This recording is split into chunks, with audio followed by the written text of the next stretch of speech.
Για μια ασθένεια που επηρεάζει πάρα πολύ τον άνθρωπο και προέρχεται από τους χείρους, θα μιλήσουμε σήμερα. Δυνητικά επικίνδυνη. Η ασθένεια αυτή λέγεται τριχινίαση. Η ίδια ονομασία υπάρχει και στα αγγλικά, τριχίνωσης, τριχινόζ στα γαλλικά, από την ελληνική λέξη. Είναι μια παρασίτωση αυτή του ανθρώπου και πολλών άλλων σαρκοβόρων ζώων που οφείλεται σε κάποιες νύμφες του νηματώδες κόλικα τριχινέλα σπιράλης, όπως ονομάζεται. Φυσικά επειδή μοιάζει με τρίχα ονομάστηκε έτσι. Ο άνθρωπος μολύνεται τρώγοντας συνήθως το όχι καλά ψημένο χοιρινό κρέας, που συχνά περιέχει εγκιστωμένες, μέσα σε κίστη δηλαδή, προνύμφες αυτού του παρασίτου.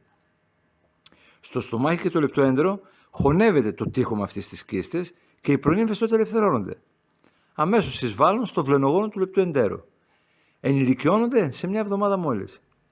Μετά τη γονιμοποίηση, το θηλυκό αποθέτει προνύμφες στο βλενογόνο, μερικές φορές απευθείας και στα λεμφαγγεία, από όπου περνάνε φυσικά στην κυκλοφορία του αίματος.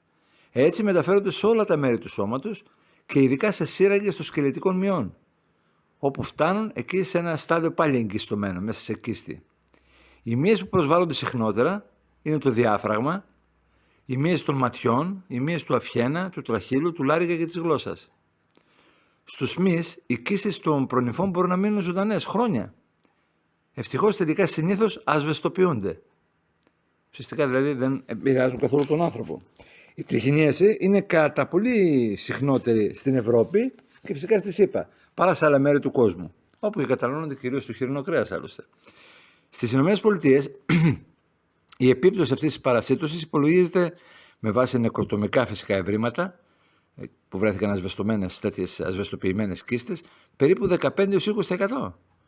Όμως, μικρή μόνο εκατοστιαία αναλογία από τα μολυσμένα άτομα έχουν αριθμό παρασίτων ικανό, θα λέγαμε, να προκαλέσει και εμφανή κλινικά σημάδια της νόσης.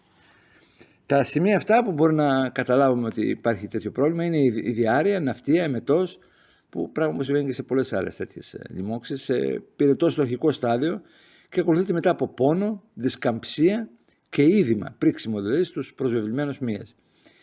Η διάγνωση στηρίζεται στην ύπαρξη μεγάλης ιοσινοφιλίας, όπως λέγεται, και θετικών ανοσολογικών αντιδράσεων στον όρο του αίματος, μια απλή εξέταση αίματος, καθώς και στην ανακάλυψη προνυμφών στον ίδιο το μυ που έχει πάσχει, αλλά αυτό θα γίνεται μόνο με βιοψία. Θεραπεία της τριχινίασης με χρήση αντιφλεγμονωδών φαρμάκων, απλά για συμπτωματική ανακούφιση. Κάποια άλλα φάρμακα όπως η θιαβενδαζόλη και η φλουβενδαζόλη είναι πολύ αποτελεσματικά για την καταστροφή των παρασίτων στον πεπτικό σωλήνα. Στην αρχή δηλαδή.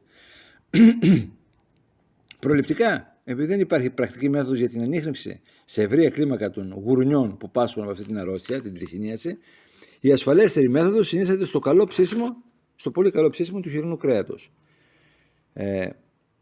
Η τριχίνη, αυτό το παρασιτικός οργανισμός, αυτό το σκουλικάκι, ανήκει στην κατηγορία των νηματελμινθών, το γένος τριχινέλα. Προκαλεί όχι μόνο στον άνθρωπο, αλλά και σε άλλα θηλαστικά τέτοιο πρόβλημα, όπως είπαμε. Δηλαδή, στα ίδια τα γουρούνια καταρχήν, που περνάει στον άνθρωπο, σε γάτες, σε σκύλους, σε αλεπούδες και σε ποντικούς ακόμα. Εκεί είναι σοβαρότερη νόσος αυτή η τριχινίαση. Αυτή η τριχίνη, αυτός ο μικροοργανισμός, έχει μήκος περίπου 1,5 χιλιοστό. Δεν είναι ασυνήθιστο να φτάνει και τα 3 και τα 4 χιλιοστά. Αυτά. Απλά καλό ψήσιμο το χοιρινό κρέας. Χαίρετε.